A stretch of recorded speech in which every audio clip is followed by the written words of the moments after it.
오늘은 우리가 이 본문 말씀을 계속 읽다 보니까 이제 성경 구절을 암송할 지경이 되지 않았을까 이런 생각이 드는데 여전히 새롭다면 또 드릴 말씀이 없고요.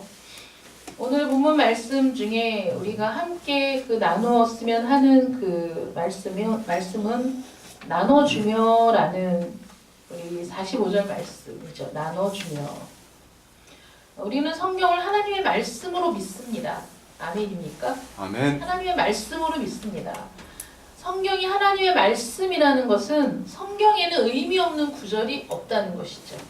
왜냐하면 하나님은 농담도 안 하시고 하나님은 의미가 없는 말씀은 절대로 안 하시고 하나님의 말씀은 반드시 하나님의 뜻한 바를 이루고 성취하는 말씀이라고 성경은 기록하고 있기 때문에 어떤 말씀도 의미가 없이 지나가는 또는 곁다리로 아니면 그냥 뭔가 허전해서 쓰여진 부분은 한 군데도 없습니다.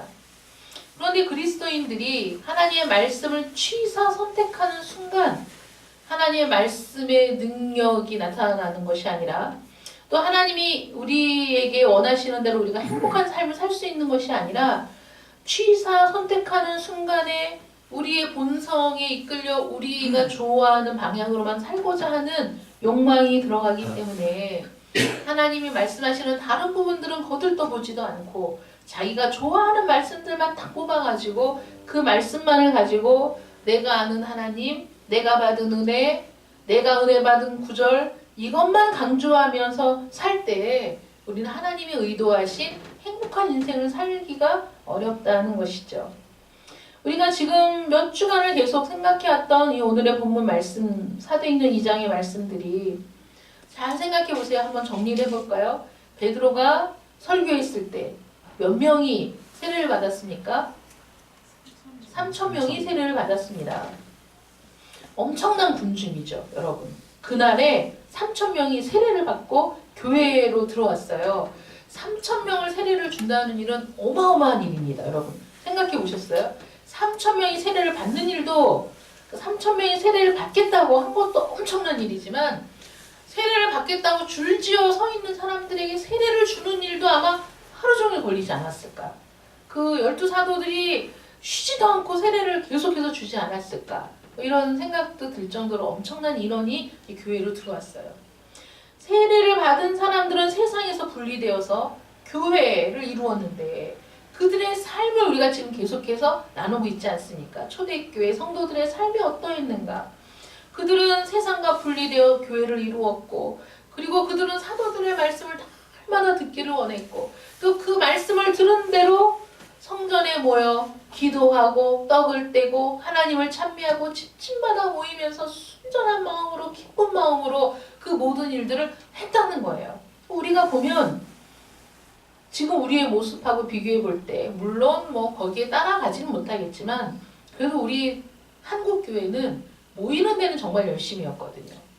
그러니까 심지어는 요즘 사람들이 야, 뭐 미국에서는 일주일에 한 번만 예배드린대 막 이런 얘기를 하는 사람들도 있는데 일주일에 한 번만 예배드린대 거기는 모두 안 한대 야 한국 교회는 왜 이렇게 극성이야 이런 얘기를 할 정도로 우리 대한민국에 있는 교회들이 참 모이게 열심히였습니다.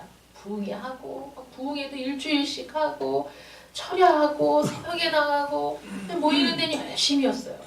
잘하고 있죠. 심지어는 그 아프리카나 아시아 변방에 있는 나라들이 그 예수님을 영접하고 교회가 생기면서부터 한국 교회를 벤치마킹하는 그런 일들도 일어나고 있고요. 또 아프리카 지역에서는 기도할 때 그들 말이 있는데도 불구하고 주여 삼창이라는 말을 다 알아들어가지고 주여 주여 주여 이러고 또 기도하는 일들도 있다 이렇게 얘기할 정도로 이 한국 교회의 위상이 굉장히 이제 높죠. 그리고 정말 대형 교회들은 한국에 많이 있어요. 아주 막 몇만 명 모이는 이 교회들이 세계적으로 드뭅니다. 우리나라에는 또 여러 교회가 있잖아요. 그런 것들은 굉장히 놀랍고 초대교회 때 그렇게 모이게 힘썼던 모습들을 닮은 것 같은데 틀린 점이 있어요. 초대교회에는 세상 사람들이 칭송했다 이렇게 성경은 기록하고 있잖아요. 세상 사람들이 그들을 보고 인정하고 칭송했어요. 칭찬했어요. 근데 지금 한국교회는 세상 사람들이 비난하고 비판하고 정말 그 교회의 위상이 땅에 떨어질 정도로 그런 일들이 지금 일어나고 있거든요. 그 차이가 뭐냐? 그 차이가 뭐냐 그러면 44절, 45절 말씀 한번 보겠습니다. 믿는 사람이 다 함께 있어 모든 물건을 서로 통용하고 또 재산과 소유를 팔아 각 사람의 필요를 따라 나눠주며. 여러분 우리는 이 본문 말씀을 나눌 때 여러분들은 어땠는지 모르겠지만 제가 예전에 그 목사님들이 이 본문을 가지고 설교를 하면 그래 지나가라 이건 지나가고 그래 성전에 모이기를 힘씁시다 아멘 하나님을 찬미합시다 아멘 다 좋아요 앞에 모든 물건을 서로 통용하고 재산과 소유를 팔아서 각 사람의 필요를 나눠주며 이 말씀은 설교하지 않기를 간절히 바랬던 그랬던 때가 있었습니다. 옛날에. 여러분들은 어땠는지 모르지만 그 부분은 왠지 우리가 불편한 거예요. 이 부분은 이거는 우리가 할 수 없다고 생각하는 그런 부분이죠.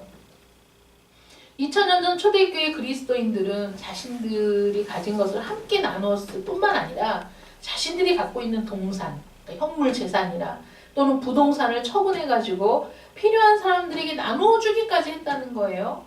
그 다음에 이 3,000명이 회개하고 세례를 받은 사건 말고 4장에 가면 5,000명이 회개하고 세례를 받는 일도 있거든요.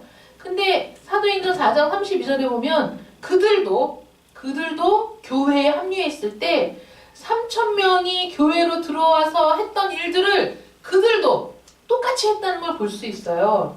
사도행전 4장 32절에 이렇게 기록되어 있습니다. 믿는 무리가 한 마음과 한 뜻이 되어 모든 물건을 서로 통용하고 자기 재물을 조금이라도 자기 것이라 하는 이가 하나도 없더라. 이렇게 기록되어 있거든요. 정말 놀라운 일이 일어나고 있어요. 세상 사람들이 도무지 이해할 수 없는 일들이 교회라는 곳에서 일어나고 있는 걸 보게 된 거예요. 정말 우리 지금 한국교회에 이 말씀이 선포될 때 이 말씀에 순종할 수 있는 사람이 얼마나 있겠습니까? 우리 믿는 사람들조차도 저 얘기는 좀 안 했으면 좋겠다. 이렇게 생각하는. 그래서 그 부자 청년이 예수님께 찾아왔을 때 예수님 저는 율법도 다 지켰고 뭐 다 했고 근데 영생을 어떻게 얻습니까? 이렇게 질문했을 때 예수님이 그래 다 좋다. 딱 한 가지. 네 재산을 팔아서 가난한 사람들에게 나눠주고 나를 따르라 그랬더니 그 부자 청년이 근심하며 돌아갔다는 말씀이 있거든요. 그래서 강남에서는 절대 그 본문은 설교를 안 한대요. 왜냐면 그분들은 가진 게 많아가지고 시험에 더 크게 든대. 없는 사람은 없어서 그냥 그러려니 하는데 그러니까 그런 말씀들 앞에서 우리는 불안하죠. 두렵죠. 이것마저 다 내놔야 되나 막 이런 생각이 들거든요. 근데 이 당시에는 다른 사람들보다 많이 낸 것을 자랑하는 사람도 없었고 얼마를 냈는지가 중요한 것이 아니라 그들의 마음이 이런 상태였다. 아낌없이 필요한 사람이 있다면 내 것을 주고자 하는 그런 마음이 있었다는 거예요. 그래서 자기가 갖고 있는 것을 나누어 쓰는 유무상통의 삶이 초대교회의 특징이었다는 거죠. 근데 어떤 시대를 초월해서 다른 특징들은 다 나타났지만 유무상통의 이 초대교회의 특징은 그 시대 이후로는 다른 시대에는 나타나지 않았던 야 이게 뭐 초대교회니까 가능하지 막 이런 얘기가 들 정도로 그런 아주 큰 특성이었다는 겁니다. 오늘날은 뭐 철저하게 이 말씀만은 우리가 받을 수가 없나이다 뭐 이러면서 우리가 살고 있는데 2000년 전 초대교회 성도들이 이러한 삶 때문에 칭찬을 받았다면 오늘날 우리 그리스도인들이 비난을 받는 이유도 역시 비슷하게 물질에 대해서 교회가 너무 탐욕적이다. 물질을 사용하는 일에 있어서 세상 어떤 사람들보다도 더 욕심이 많고 자기들만 알고 이런 부분들이 부각될 때마다 세상 사람들이 비난을 하고 있다는 거예요. 왜냐하면 여전히 세상은 교회라는 것에 대해서 그리스도인이라는 것에 대해서 어떤 소망을 아직도 갖고 있기 때문이죠. 그래서 이제 비난을 하는 거예요. 자기들과 똑같은 모습인데도 비난하는 거죠. 그런데 2000년 전에 이 이상적인 사람들로부터 칭송을 받았던 유무상통의 삶을 살았던 그 사람들의 이야기가 사도행전 4장 이후에는 전혀 나타나지 않고 있다는 거예요. 근데 왜 그럴까? 저 너무 놀라운 일이었잖아요. 3,000명이 세례를 받고 5,000명이 막 회개하고 세례를 받고 정말 너무 놀라운 일이 일어났고 더군다나 그들이 한 마음, 여러분 이게 성도가 100명이 돼도 한 마음이 되기가 어려워요. 심지어는 부부가 한 마음이 되기도 어렵습니다. 두세 사람이 한 마음이 되는 거 어렵습니다. 그런데 3,000명이 교회로 들어왔어요. 그 다음에 5,000명이 또 교회로 들어왔어요. 그들이 한 마음과 한 뜻이 돼요. 정말 놀라운 일이거든요. 그들이 너와 내가 없이 한 마음으로 그렇게 내가 무엇이라도 가진 게 있으면 필요한 사람들에게 내어주고 그런 삶을 살 수 있었는데 왜 이게 사도행전 4장을 끝으로 그 이후에는 그런 모습들이 나타나지 않는 것일까? 왜 초대교회 초기에만 잠시 이런 일이 일어났다가 사라져 버린 것일까 궁금하죠. 아니, 초대교회 초기에 일시적으로 나타났던 그 삶은 어떻게 해서 가능했을까? 대부분의 신학자들이 얘기하는 건 이겁니다. 초기 그리스도인들이 지닌 종말신앙. 왜냐하면 그들의 예수님의 그 12사도들이 예수님의 생애와 예수님이 죽으신 그 사건, 십자가에 달려 죽으신 사건은 뭐 예루살렘의 엄청난 그 화제였으니까 예수님이 십자가에 달려 죽으신 일과 그리고 예수님이 부활하신 일에 대해서 그리고 그 주님이 다시 오실 것이라는 것에 대해서 말씀을 전했을 때 그들은 그 주님이 곧 다시 오실 것이라는 그 확실한 믿음이 있었어요. 종말 신앙이 그 당시에 왜냐하면 그들은 극심한 박해와 핍박을 같이 경험했기 때문에 극심한 박해와 핍박 속에서도 그들이 기쁨으로 그 박해와 핍박을 당하고 죽을 수 있었던 소망의 근거가 종말 신앙이었거든요. 우리 주님이 곧 오신다는 거죠. 이 고통이 이제 끝날 거라는 거예요. 주님이 이제 속히 오실 거니까. 그 믿음을 가지고 살았을 때 그들에게 있어서 제사는 아무런 쌓아두고 정립하고 몇 년 뒤에 10년 뒤에 20년 뒤에 사용해야 될 그런 것들로 여겨지지가 않았던 거예요. 오늘이라도 주님이 오시면 우리는 그냥 주님과 함께 하나님 나라에 들어갈 거니까 이런 거는 큰 의미가 없다 이렇게 생각을 했기 때문에 그냥 필요를 충족하는 정도만 있으면 되지 이걸 뭘 쌓아두고 막 수단과 방법을 가리지 않고 축적해둘 재산이라고 그럴 의미가 있는 것이라고 생각하지 않았기 때문에 그들은 그냥 모든 것을 아낌없이 하나님 앞에 내어놓고 그리고 없는 자들을 위해 사용할 수 있었어요. 그런데 시간이 지나고 흘러도 주님이 오시지 않아요. 그리고 핍박은 더 심해지고 박해는 더 심해지는 거예요. 그러니까 그 핍박과 박해 그리고 금방 오실 줄 알았는데 주님이 금방 오시지 않아. 이러니까 신앙과 또 이 세상에서의 삶의 필요를 위해 있어야 될 그런 것들 사이에 갈등이 생기면서 주님을 섬기면서도 또 물질을 또 섬기는 그런 신앙적인 갈등과 번민에 빠지게 되었다는 것이죠. 옛날부터 그리스도인이 갖는 신앙 갈등의 가장 큰 요인은 사람과 물질 사이에서 고민하는 것이었어요. 대부분의 그리스도인들이 사람과의 관계를 해치면서까지 물질에 집착할 때 그 삶이 아주 뒤틀려 버리는 것이죠. 부모, 자식, 형제 사이가 뒤틀릴 때 그 이유가 물질인 경우가 너무 많다는 것이죠. 어제의 친구가 오늘의 원수로 돌변하는 일은 뭐 비일비재하고 엊그제 지나가는 뉴스를 보니까 친구가 로또를 샀는데 2등에 당첨이 됐대요. 근데 옆에 있던 친구가 훔쳐서 도망갔대. 그 복권을 훔쳐서 도망갔대. 그러니까 여기 복권에 이름 써 있는 거 아니니까 훔쳐서 도망가서 어딘가에서 찾아가지고 잘 먹고 잘 살지 모르겠지만은 그거 갖고 잘 먹고 잘 살 수 있겠습니까? 그러니까 그런 거. 친구니까 얘기했을 거고 허물없이 그랬더니만 훔쳐서 도망을 가는 이게 어제 이 친구가 오늘의 원수가 되는 일은 얼마나 비일비재하냐 이거죠. 이렇게 우리가 그릇된 가치관을 가지고 삶을 살아가는 그 이유는 뭐냐면 우리가 말씀을 외면하고 내가 좋은 말씀만 붙잡고 그것만이 전부라고 그렇게 생각하며 사는 그런 그 잘못된 신앙에 있다라는 것이죠. 지금 우리는 자본주의 체제 하에서 살고 있어요. 자본주의 체제, 자유시장 경제 체제의 가장 큰 특징이 뭐냐면 사유재산을 인정하는 거죠. 그래서 그 사유재산을 만약에 부정한다. 그러면 이 자본주의 체제가 그냥 무너지는 거예요. 이런 요인들 때문에 유무상통의 삶을 더욱 어렵게 만드는 것인데 말씀을 외면하고 사랑하는 사람들을 또 외면하고 이거는 심지어 예수님 당시에도 그런 일이 있었어요. 부모에게 해야 될 것이 있어요. 부모를 공경하기 위해서 사용해야 될 게 있는데 부모가 집에 와서 내가 이게 필요한데 그럼 잠깐만요. 이건 하나님께 드린 겁니다. 이렇게 하나님께 드린 거라 이건 절대 안 됩니다. 이거는 이것도 하나님께 드린 겁니다. 이런 그 말씀 그걸 예수님이 비판하셨거든요.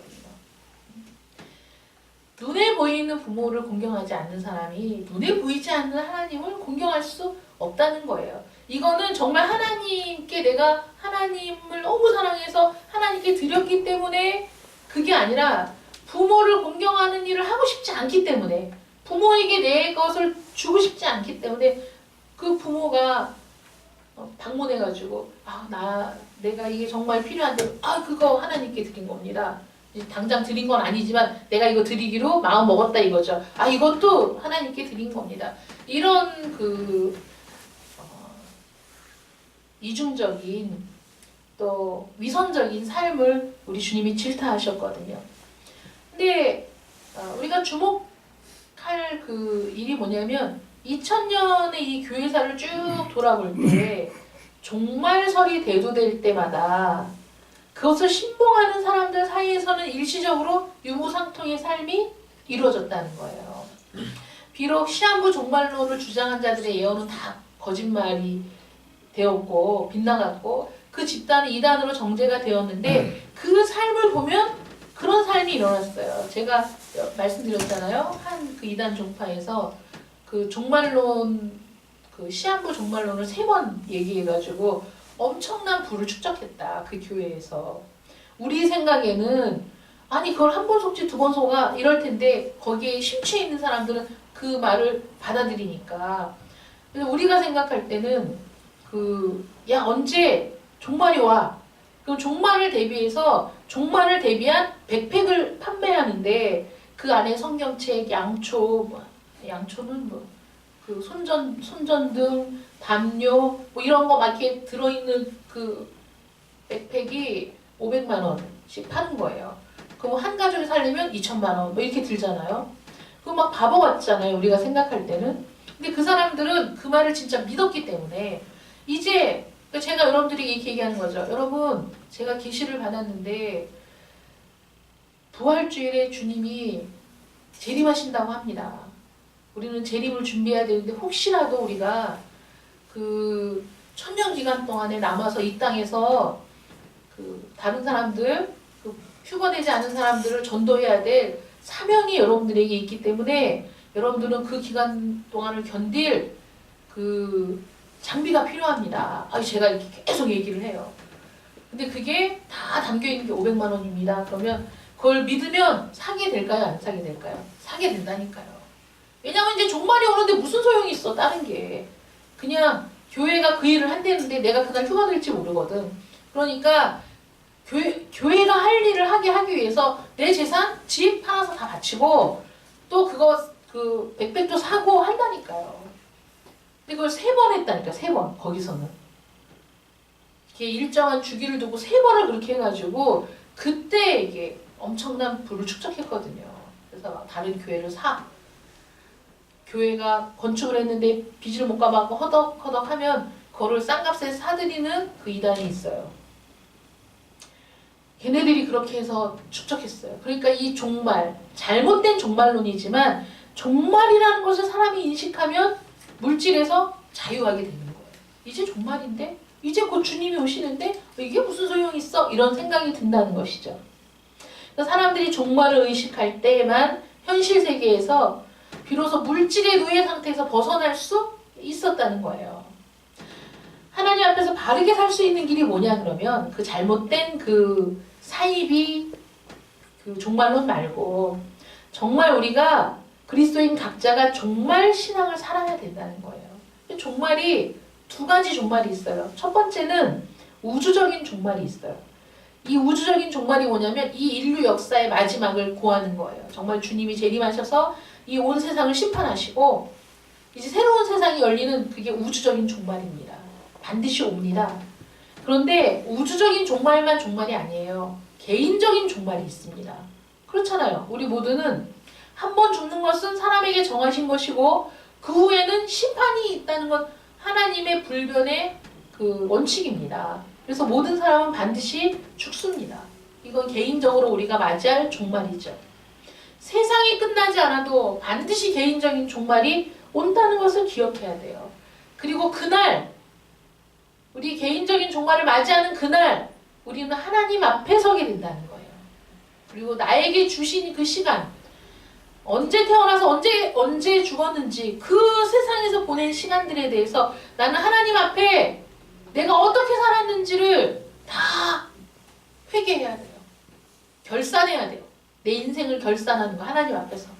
나에게 주신 시간을 내가 어떻게 썼는지, 나에게 주신 물질을 어떻게 썼는지, 나에게 주신 건강을 어떻게 썼는지에 대해서 하나님 앞에 서서 결산해야 될 날이 개인적인 종말을 맞이하는 순간에 일어날 일이라고요. 우리는 그것을 항상 염두에 두고 살아야 돼요. 그게 지혜로운 사람이죠. 이제 죽을 사람인데도 끝까지 마지막 죽는 순간까지 용서하지 못하고 베풀지 못하고 그 손에 움켜쥐려고 바득바득 힘쓰다가 딱 죽어보세요. 아무것도 못 가져갑니다. 우리가 종말 신앙으로 이 세상에서 구현해야 돼. 그럼 우리가 종말 신앙을 가지고 살아가면 이 유무상통의 삶을 살 수 있는가? 그럼 또 우리가 거기서 딱 막히는 거죠. 내 집을 팔고 내 모든 걸 팔아서 이게 가능할까? 성경이 말하는 유무상통의 삶이 무엇인가를 우리가 살펴봐야 되는 거예요. 초대교회 성도들은 자신들의 재산을 아무렇게나 사용한 게 아니에요. 가치가 없다고 그냥 버린 게 아닙니다. 또 허비하지도 않았어요. 그리고 앞다투어 사재기를 한 것도 아니에요. 하나님 앞에 내어놓고 필요한 사람들에게 나누어 주었을 뿐만 아니라 자신들의 필요도 충족했다는 것이죠. 자신들의 필요를 위해서도 사용했어요. 어떤 분들은 잘못된 물질관을 갖고 있는 사람은 하나님의 말씀대로 살아야 돼. 그래서 막 있는 거를 다 남들에게 퍼주면서 자기를 위해 쓰는 거는 죄책감을 갖는 사람이 있어요. 나를 위해 쓰는 건 이거는 아유 하나님 앞에 내가 그 죄스러워서 뭐 못해? 이거 하나님이 원하시는 거 아니에요. 자신의 필요, 가족의 필요를 위해서도 당연히 사용해야죠. 뭐 성경적인 물질관은 뭐냐? 첫 번째는 물질이 하나님께 속한 것임을 바르게 알고 있었다는 거죠. 그들이 이거는 나에게 주셨지만 하나님이 주신 것이고 이건 내 것이 아니다. 물질에 관한 한 나는 청직이라는 것을 기억했다는 거예요. 나에게 주신 물질이 내 거가 아니라 나에게 관리하라고 하나님이 주신 것이다. 청직이다. 여러분 이 세상에 수많은 부자들 정말 노블리스 오블리제의 정신하고는 거리가 먼 수많은 부자들이 이런 자각을 한다면 어떻게 되겠어요? 더 많은 아이들에게 장학금을 주고 더 많은 그 좋은 일들을 할 수 있지 않겠어요? 자기만 생각하는 사람들이 아니라면. 그래서 우리 그리스도인들은 분명한 그런 인식을 갖고 있어야 돼요. 나는 청직이다. 두 번째는 우리에게 주신 물질은 우리의 필요를 채우라고 주셨어요. 하나님이. 우리의 필요를 채우라고 주셨는데 나에게 주신 물질이 우리만을 위한 것이 아니라는 것을 아는 사람이라는 거죠. 분명히 나에게 주신 물질 속에는 다른 사람, 타인을 위해 사용할 몫을 주셨다는 거예요. 왜냐하면 가난한 사람은 항상 있거든요. 가난한 사람은 나라도 구제를 못한다는 말이 있을 정도로 모든 시대에 가난한 사람들은 항상 있었어요. 그 마리아가 옥합을 깨서 향유를 예수님 발에 부을 때 막 비난했거든요, 제자들이. 야, 그걸 팔아가지고 가난한 사람들에게 나눠줬으면 좋았겠다. 그랬더니 주님이 그러셨잖아요. 가난한 사람들은 항상 너희와 함께 있다. 항상 있습니다. 그래서 그 항상 있는 정말 빈궁한 자들, 도움이 필요한 자들을 도와줘야 할 몫을 우리에게 주셨다. 이 돈 버는 재능이 있는 사람도 있잖아요. 특별히 돈을 잘 버는 사람들이 있어요. 재능이 있고 거기에 눈이 밝은 사람들도 있습니다. 그러면 하나님 앞에서 하나님이 나에게 이 세상에서 돈을 잘 벌 수 있는 재능을 주셨구나. 이거는 다 내 거가 아니니까 하나님 뜻대로 사용해야지 라고 사용해야 된다는 거예요. 정말 초대교회 때처럼 야, 모든 걸 다 팔아야 돼? 이게 아니라 나에게 주신 것이 내 것이 아니고 하나님의 것이다. 나는 청직이다. 그리고 나와 우리 가족의 필요를 위해서 하나님이 주신 물질이지만 그 가운데에는 다른 사람을 돕도록 타인의 몫이 포함되어 있다는 것을 깨달았다는 것이죠. 그래서 단순히 물질을 계속 쌓아두기보다는 나눠주게 하시기 위해서 주셨다는 것을 알고 있는 사람들, 그래서 먹든지 마시든지 무엇을 하든지 하나님의 영광을 위해서 사용하는, 그거는 물질에만 국한된 게 아니잖아요. 여러분들의 건강도, 여러분들의 시간도, 여러분들에게 주신 물질도 먹든지 마시든지 무엇을 하든지 하나님의 영광을 위해 하는 여러분들 되시기를 축원합니다. 정말 신앙을 지녔던 초대교회 성도들이 실천했던 유무상통의 참뜻이 바로 이거라는 거예요. 그러자 세상 사람들이 칭송하기 시작했어요. 야, 저 사람들이 정말 잘 살고 있구나. 저 사람들이 정말 저렇게 모이고 기도하고 교제하고 찬미하는 그것에 맞는 삶. 모이고 기도하고 찬미하고 떡을 떼며 순전한 마음으로 하나님 앞에 서는 저들의 모습이 일상의 삶에서도 그 정신이 구현되고 있구나. 하나님을 믿는 그 믿음이 저들의 삶을 통해 나타나고 있구나. 그걸 봤기 때문에 칭찬했다는 거예요. 누가복음 12장 16절부터 21절에 보면 어리석은 부자에 대한 이야기가 나옵니다. 비유를 하신 말씀이에요. 야, 한 부자가 있는데 그한테 소출이 아주 풍성하니까 심중에 생각하되 이렇게 생각했어요. 야, 내가 곡식을 쌓아둘 곳이 없어 라는 말은 이미 자기가 갖고 있는 모든 창고에는 가득 쌓여져 있어서 이제 이번에 이 소출은 쌓아둘 곳이 없네. 그러니까 내가 내 곡간을 헐고 더 크게 지어서 내 모든 곡식과 물건을 거기 쌓아두리라. 그러면서 이렇게 얘기해요. 내 영혼아, 내 영혼아, 이제 여러 해 쓸 것을 많이 쌓아두었으니 평안히 쉬고 먹고 마시고 즐거워하자. 이렇게 혼잣말로 했어요. 그랬더니 하나님이 이렇게 말씀하셨어요. 어리석은 자여, 오늘 밤에 내 영혼을 도로 찾으리니 그러면 내 준비한 것이 누구의 것이 되겠느냐 하셨으니 자기를 위하여 재물을 쌓아두고 하나님께 대하여 부여하지 못한 자가 다 이와 같다. 이렇게 경고하셨거든요. 쌓아둘 것이 없을 정도로 많은 재물을 또 얻게 된 사람이 다시 창고를 짓는 일이 당연한 일 아니겠습니까? 이 세상에서. 그러니까 2살짜리 아이가 아파트를 100채를 갖고 있는 일이 일어나는 거죠. 또 사고 또 사고 또 사고 또 쟁여놓고 또 쟁여놓고 또 쟁여놓는 일은 그들이 볼 때 당연한 일 아닙니까? 돈이 있는데 당연한 거 아닙니까? 근데 이 물질로 세상을 지배하고 살아야 되는데, 그런데 하나님께서는 그를 어리석은 사람이라고 표현하셨다는 거예요. 그러니까 하나님 말씀하시죠. 야, 이 세상에서 악인의 형통을 부러워하지 마. 왜 그럴까요? 하나님은 악인의 형통을 보고 어리석은 사람 이렇게 말씀하시니까 왜 어리석은 사람을 부러워해? 뭐 어리석은 사람이야. 그대로 살면 안 돼. 이렇게 말씀하시는 거죠. 그렇게 살면 안 돼. 어리석은 거야. 그거 자꾸 바라보지 마. 부러워하지 마. 그거 부러워하다 너도 그렇게 산다. 어리석은 거야. 이렇게 말씀하시죠. 그는 중요한 3가지를 몰랐어요. 이 어리석은 부자는. 첫 번째는 뭘까요? 자신에게 그 많은 재산을 맡기신 분이 누구인 걸 몰랐어요? 하나님이신 걸 몰랐어요. 두 번째는 그 재산에는, 하나님이 주신 그 물질에는 반드시 나누어야 할 타인의 몫이 있다는 것을 몰랐어요. 그렇게 많이 주셨을 때 그것을 가지고 타인을 위해서 손을 펼쳐서 나누어 주어야 할 책임 있는 존재라는 것을 몰랐다는 것이죠. 그 다음에 마지막 세 번째, 뭘 몰랐을까요? 무엇보다도 자기 개인의 종말이 바로 코앞에 있다는 사실을 몰랐다는 거예요. 이래서 사람이 어리석은 행동을 계속하면서 살아요.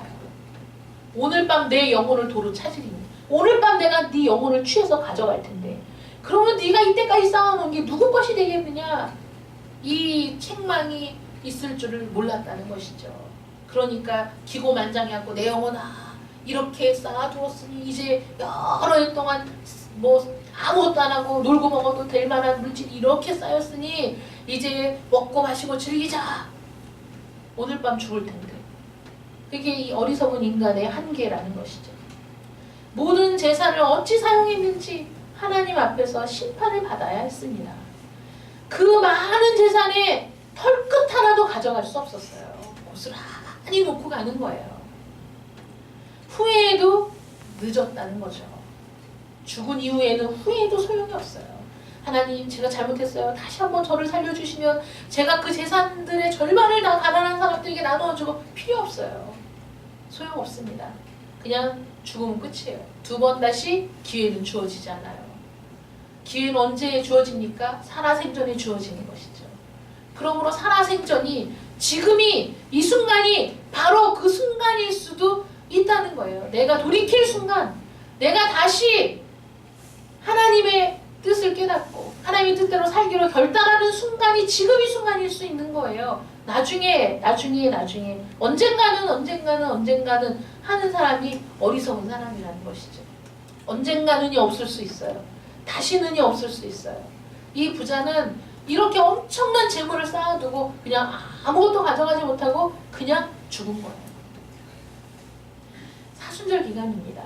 사실은 사순절이 시작이 됐지만 그 고난 주간에만 우리가 특별히 이제 기도회를 하고 사순절에 특별한 행사가 없기 때문에 말씀을 안 드렸는데 사순절 기간이에요. 이 사순절 기간은 십자가에서 못 박히고 죽으신 주님의 고난을 우리가 묵상하면서, 근데 이런 절기를 왜 만들었냐면 보통 사람들이 잊고 사니까, 주일에 한번 예배를 드리면 다 된 걸로 생각하니까 특별히 기간을 만들어서 야, 주님의 고난을 우리가 한번 그 구체적으로 깊이 있게 묵상하는 시간을 갖자, 이러면서 이제 만든 거죠. 못 박혀 죽으신 주님의 고난을 우리가 묵상하면서 구원받은 그리스도인들답게 살지 못한 우리의 그릇된 삶을 돌이키는 시간이에요. 우리 모두 주님을 믿는다고 하면서 어리석은 부자와 같이 정말 여러분, 우리가 생각하지 못하고 살 때 많았잖아요. 나에게 주신 모든 것이 하나님으로부터 온 것이라는 그런 믿음의 고백을 하면서 우리가 살았습니까? 아니면 나에게 주신 것들은 반드시 나누어야 할 몫이 있다는 것을 염두에 두고 살았습니까? 무엇보다 우리 개인의 종말이 언제일지 모르는데 우리는 정말 그 종말을 준비하고 사는 사람이었습니까? 우리는 개인의 종말을 맞이하는 순간에 바로 하나님 앞에 서야 되는데 불꽃 같은 눈으로 우리의 삶을 꿰뚫어 보시는 하나님 앞에서 우리의 지나온 시간과 우리의 건강과 물질과 우리에게 주신 모든 것들을 가지고 내가 얼마나 이기적인 욕심을 채우며 살아왔는지를 고백하게 될 때